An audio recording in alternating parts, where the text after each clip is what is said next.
ngase ngibheka lapha kulwa ke ngibele ngibanje udla ubhadlane kabi ulwa ngisho music video phela izawuphuma lula ubhadlana ngoswephu ubani Big Zulu asikhuleni ngokomqondo kwezinye izinto we can't ulobu uzoxabana no Big Zulu uthi uBig Zulu uvalele bani khula ngokomqondo khula iba more business minded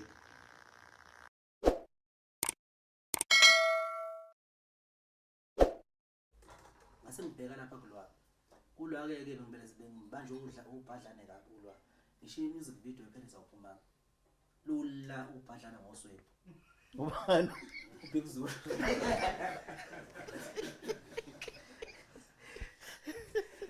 lula kade nginalo ngayizolo kuphumbuka iphepha lesingisi lapha selithi liselithi asithola ngishisa Big Zulu yabo yeah uyimpi ungixolele mina mfowethu man interview na original umuntu bakhulunywa kakhulu njengoba angikhuluma manje ngikhuluma iqiniso ndaba Big Zulu wayishepisa ejezini Big Zulu nga understand futhi mhlawumbe ukuthi isuka into yakhona so usebenzise kabi uBig Zulu usebenzise kabi ngifuna ukuqamba manga mfowethu usebenzise kabi uBig Zulu kwiParis imhlangano sayihlala ngazi mngaki kanga ngoba ngisho iParis ingakaphumi wakwalwelela ukuthi angimkhiphe ulwa lengoma ngona ngimfake wayne yabo so nje uBig Zulu ube isitha nje waba yifighter walesikhathi eside into eParis yabo ukuthi besetshenziswa ubani noma besebenza nobani ngazi yabo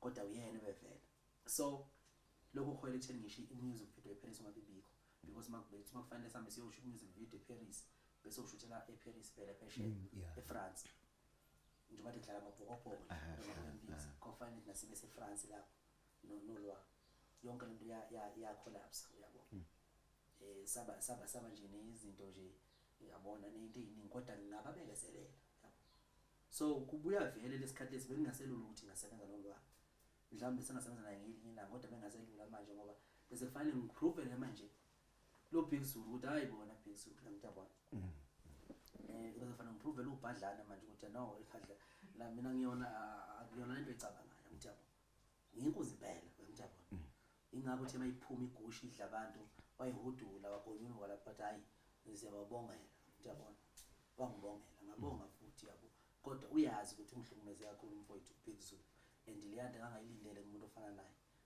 wecompany ikhampani osekampanini unengane isebenza nomuntu omkhulu njengami uyabo kufanele maqhamuka futhi hit ugembu it's a gambling ndiyabo mawucula studio uyayitshela ukuthi ingoma ihit kanti mhlawumbe abantu izofika ngabi yabo uyayitshela ukuthi ingoma ukuthi ayiyona ihit kanti izofika ihit kubantu so uma isifikile ihit mfethu ayiye uyambona mahu ukuthi igushi mayiqhamuka ithandwa ngabantu uyimisele kanjani mahu uyimisele ngayo yonke indlela lapha performa khona kuLumpompo East London kuphi lapha abukho khona usezofunda ngisho ukugida ingoma ngiyabona ngoba uyaqonda ukuthi uyingxenye yani yomlando yabo Big Zulu akuvumanga ke lokho kulwa yabo ngisho iParis mabeyidlala babeshayisa isigince sozelayo lapha eziningi wow yabo ukhomba ukuthi abayithembi iParis le eyo maskande yabo uma ufika idlala injalo igushi khala isigince khala ubasket ngiyabona so isizathu esenza ukuthi ke uzuma uyabona ube nolwa bengabuyi futhi ungabuyi kwabo uzombele isithatha uyisitha kimi ngempela uzuma wangishiya nginyanya ngifuna ngibona khona kodwa yayisola futhi kodwa ulwa si right inkosi yami naye unesifiso namanje befisa ngisho ukuthi isebenze kwakhona kuyigushi ebefisa ukuba khona ulwa iproblem ilento yabaphathi lento yabaphathi yasihlumeza kakhulu besixhumana olwazi right singenankinga sijabula ngisho khokha imali yonke into uyazi ngisho angikhokha imali nginikeza nama proof ujabule nje kade sishaya enye performance lapha the best performance MTV uyabona besina ejabule happy umbone ukuthi ujabule yabo futhi bengasayitshela nokuthi mhlawumbe ngingamvelo uyisho kodwa ngenxa ukuthi nenhliziyo enhle mina into engenzayo kushaya umsebenzi ngishaya umsebenzi bese ngiba umuntu oyikhululekile ingakho ngizwa ngoluma nje noma yini ngoba ngikhululekile ngomuntu ohlambulukile angiyena umuntu ozothi ngoba nakubona kunemvidiyo la bese lokho ngikhotha umlomo ngikhuluma into engekho bese kuthi ngale makuvala imvidiyo bese ngikhuluma into ekhona lokho ngikhuluma lapha ngiqinisa mfowethu ngifuna ukutshela nje into eyodwa ukuthi uyabona lezi zinto zosebenza nazo ziyakwazi ngikhulume noMasondo la Masondo hayi uyabona lo hayi une competition naye akacompete namuntu ucompete kanjani nawe uncintisana kanjani nawe ngoba siyasibone kakhulu futhi kulezi insuku zamanje kunento eningi ezenzekayo ezizoshaya igushi ezizoshaya ugcokama ezizoshaya umawu kodwa nje hayi wena usulokhu nje ubashaye ngelokunjana neblue tick kanjalo nje ivoicemail bashaye ngevoicemail ukhompyutha kanjani nawe njengo SK njengegcokamelisha njengomshofu wenkani kwaba nenkani usho ukuthi webhuti ngifunde emaphutheni engikwenza izolo ngiyakulwela ukuthi izolo alifane namhlanje inamhlanje futhi alifane nekusasa ebengikwenza izolo kwaba kuhle ngiyaqikelela ukuthi namhlanje kube angikwenze kube kuhle kakhulu engikwenza izolo kwaba yiphutha ngiyaqikelela ukuthi namhlanje mangikwenza angilungisele lophutha kube into enhle uyabo ikhompyutha nami ngokuthi mangifaka ugodo lolu uyabona umzondo sibiza ngomzondo thina mangifaka ugodo ngiswenkenga ugodo namhlanje mase ngifaka iskipa lesi kanje ngamuthi yabo newashi ekanjena uyabo umbala oliwashi lufana nayo umbala ola noma ngingawuboni uyabona kodwa lo liwashi lufana uyabona so ngikhompyutha kanjalo nje nami kusasa mangibuya ke leli washi leli sizobe mhlambe seli gray seli brown lo mbala futhi lapho usu brown ungasekho black ngikhompyutha kanjalo nje nami ngidlala nami hayi sikhona ngithemba ukuthi ni right nonke ngithe ake ngize nje ngizokhuluma nani since ngumuntu enimaziyo nani ngumuntu open ngumuntu ongenazi imfihlo isikhathi esiningi umuntu okhululekile nje ngaphakathi yabo so obvious ezinye izinto mangabe zenzeka ngoba ngumuntu kuyenzeka mhlawumbe zingangiphathi kahle ngize ngicabanga ukuthi okay ngoba phela uBig Zulu lapha ekhona ngenxa yabantu kubalekile ukuthi abantu baphinde bazi ukuthi kwenzakalani yabo okokuqala nje ngizoqala ngihalelisele abafowethu bonke abawinile ngihalelisele iFirst Lady yaseNkabi Record ulwa ngokuwina ngihalelisele uGatsheni umfowethu ngokuwina indondo zakhe uyakudeserve ngihalelisele naye umfowethu uMthandeni ngendondo yakhe ayiwinile siyamhalalisela nabo bonke nje abafowethu abawinile siyabahalalisela angifuni nokuba mude kakhulu la kunento ebeyilobe yenzeka but ngikhethe mhlawumbe ukuthi ayithi ngithule kunokuthi ngilo ngikhuluma because akungisi indawo ekugcineni lokho yabo kodwa ke kuloku ngize ngathi mhlawumbe inkabination ya deserve ukuthi ke ngiyinike ithuba ngiyitshela ukuthi kwenzakalani or kwenzakalani yabo futhi ngizokusho lokhu inkabination ngizokusho nje namhlanje kuphela angeke ngiphinde futhi ningibone ngikukhuluma ngizokhuluma ngomfowethu uMthandeni ne ngizokhuluma ngomfowethu uMthandeni mangabe naye ubukile ngikhuluma nje ngizele nje kuzophendula yena la kuphela anginanxa ngisho encane naloya mfo mina anginaye nxa ngisho encane asibona abangani umfowethu nje ngumhloniphayo osemculweni yabo engihlonipha umsebenzi wakhe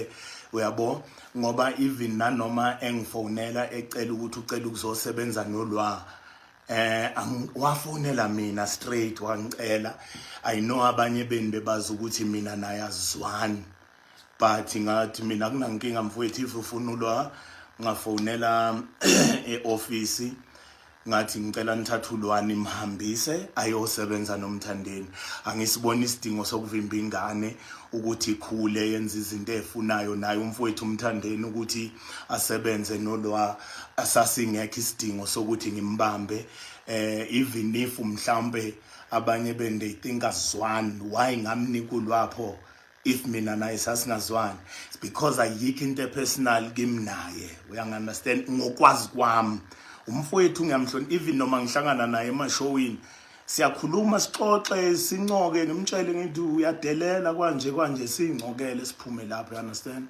So kungiphatha kabi ukuthi akhuluma amagama ukuthi mina ngangithi akuphumulwa engomeni, mina ngangithi ngavimbulwa kuma music video, ngamvimba ezo performer le emcimbini wakhe. Okay, angiqale ngaleyo ukuthi athi ngathi akamkhiphe engomeni.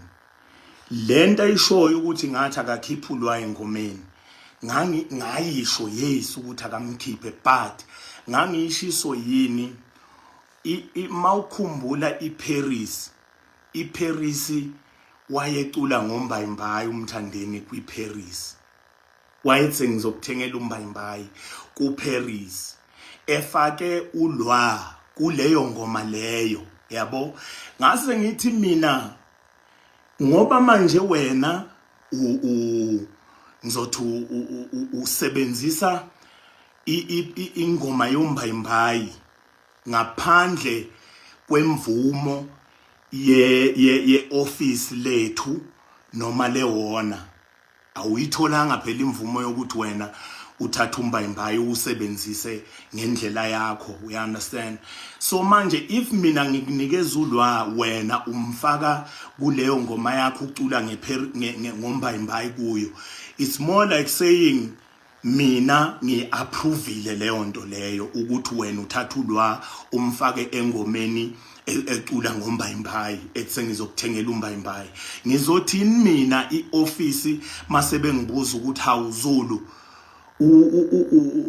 ulwa usefunani manje kwingoma ethi imbayimbayi, ekubeni bengazanga mhlambe bezokhuluma mhlambe newona or nenkabi record about or i-company kaMkhaya wami uSjava, wavele yena waculela nje ukuthi sengizokuthengela umbayimbayi wafaka ulwa. Ngase ngithi mina cha, if umfowethu lengoma yakho izocula ngombayimbayi ngcono uyenze wedwa umkhiphe ulwa, ngoba kuzothiwa imina oyivumile leyo nto ukuthi yenzeke, ngoba uyitholanga wena iapproval yokusebenzisa lawo magama office.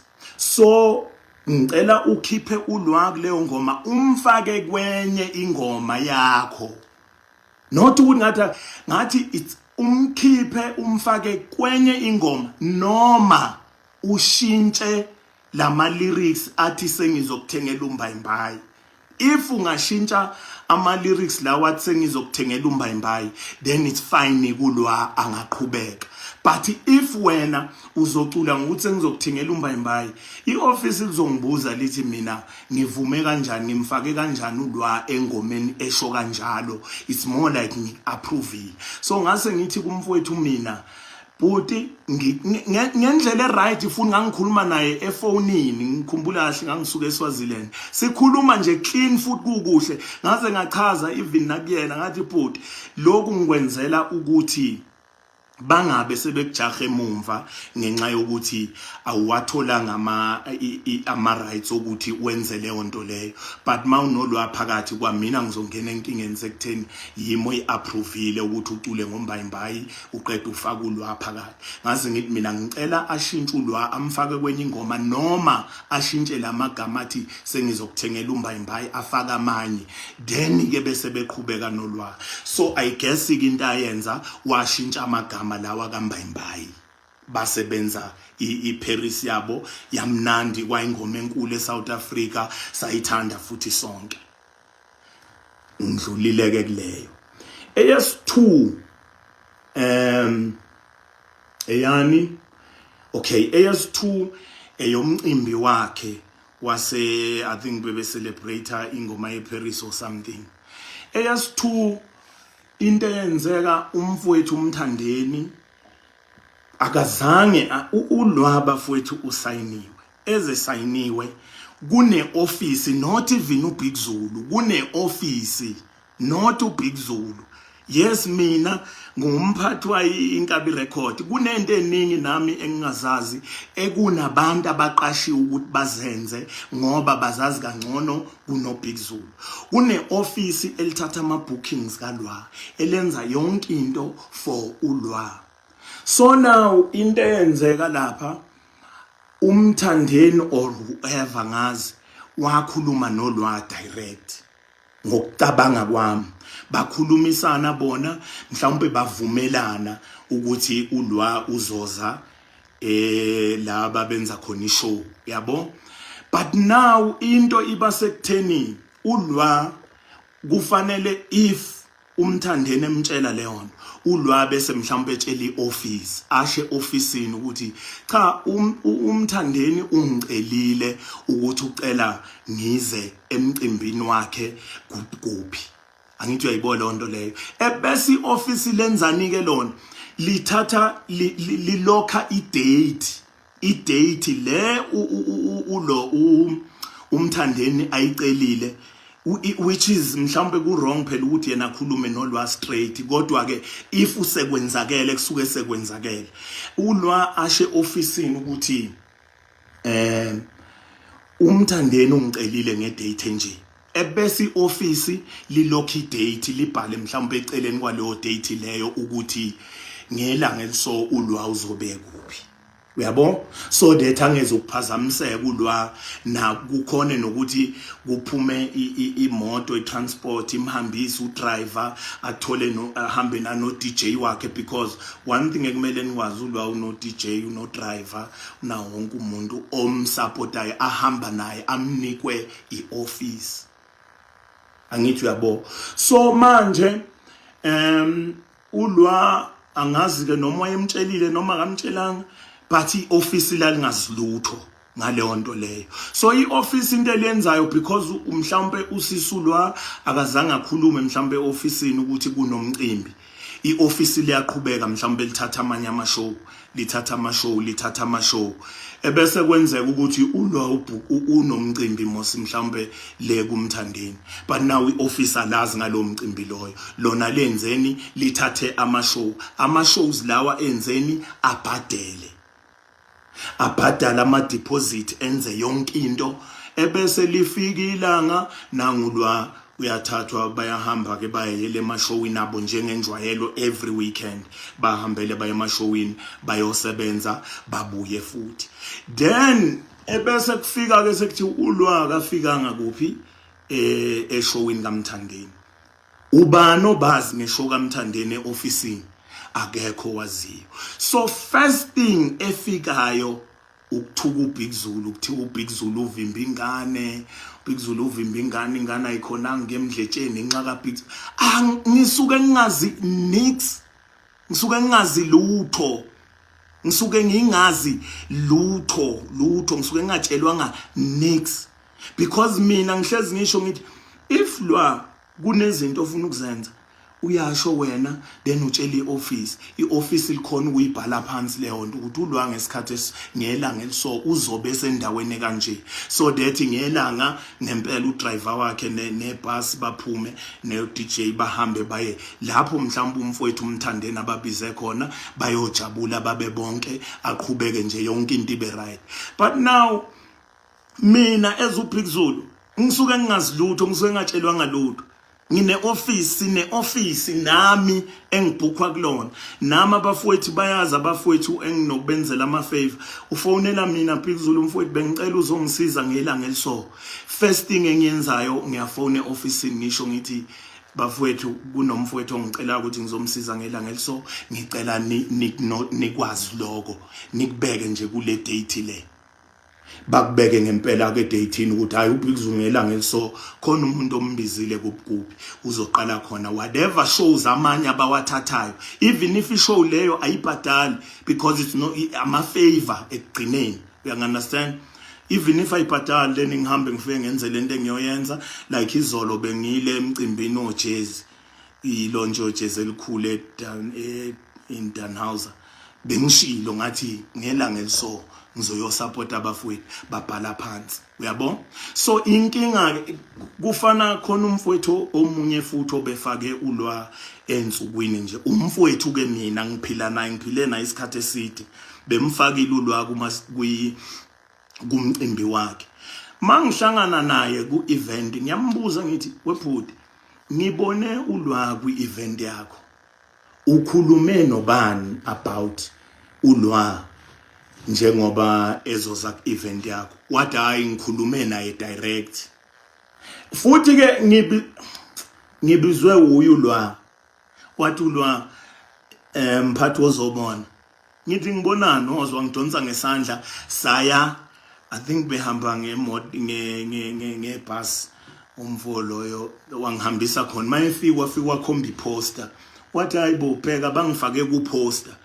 Ngani mina hawu bakufake ku-poster kanti nikhulume kanjani? Ngase ngibuza kuye umfowethu, bhuti ukhulume nobani ngoba ulwaye ku-poster? Wathi hayi ngakhuluma nangathi hawu wena lwa ukhulume nobani?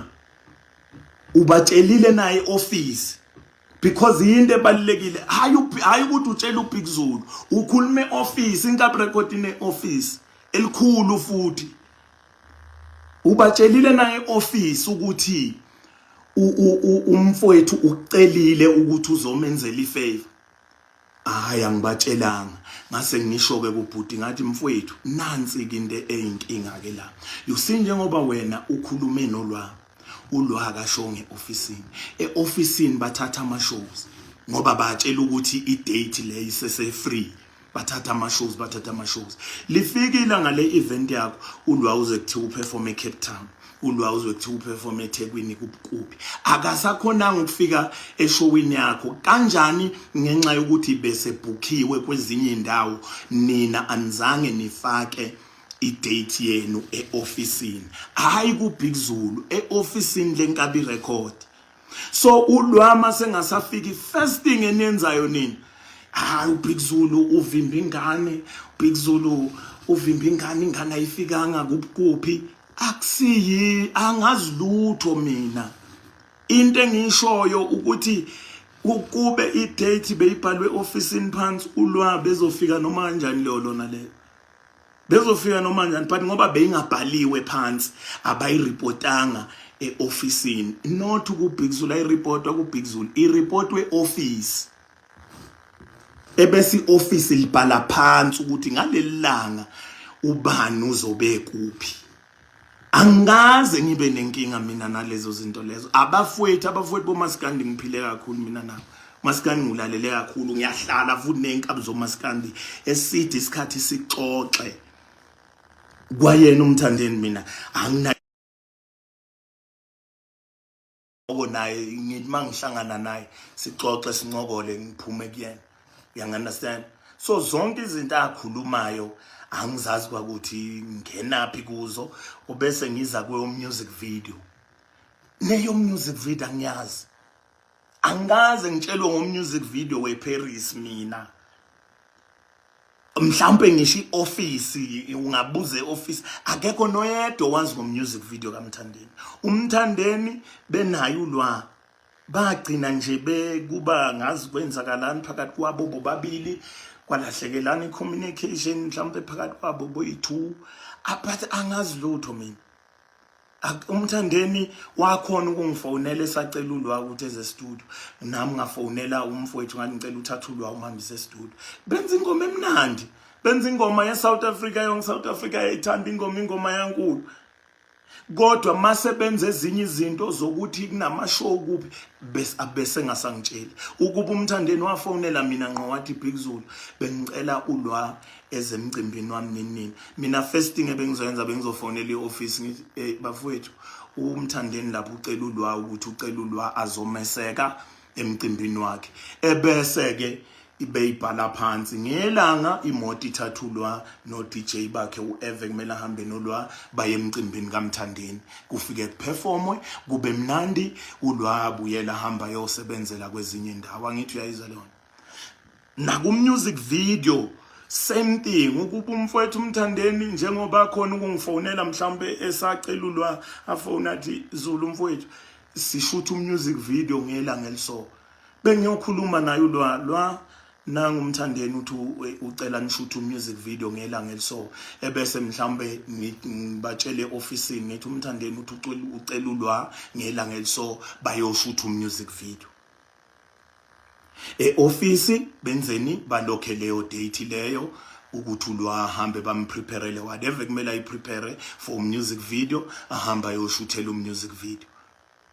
But ayikho into engiyaziyo mina as uBig Zulu ukuthi umulwa bekuno music video akafikanga ulwa kuphi ulwa bekune show kupha uBig Zulu akazi lutho. uBig Zulu ne office elirana lezo zinto lezo elenza zonke lezo zinto even nakimi ngo abafowethu mina even abafowethu even umfowethu uGatsheni bengiyile kumcimbi wakhe le kasilakhe wangifonela direct. First thing ayenza fonela Big Zulu mfowethu ngiyacela ngathi akakunankinga qhawelami awuthi ngicheck ne office fonela ioffice idate kanje kwenzakalani bathi ayisese open ngathi ilokheni lokhani date ngizobe ngiyise emcimbini kaGatsheni whatever ama show enwathathayo asenze show ukuthi ama show engizokhona ukufinyelela kuwona but umcimbi ozoba phambili umcimbi kaGatsheni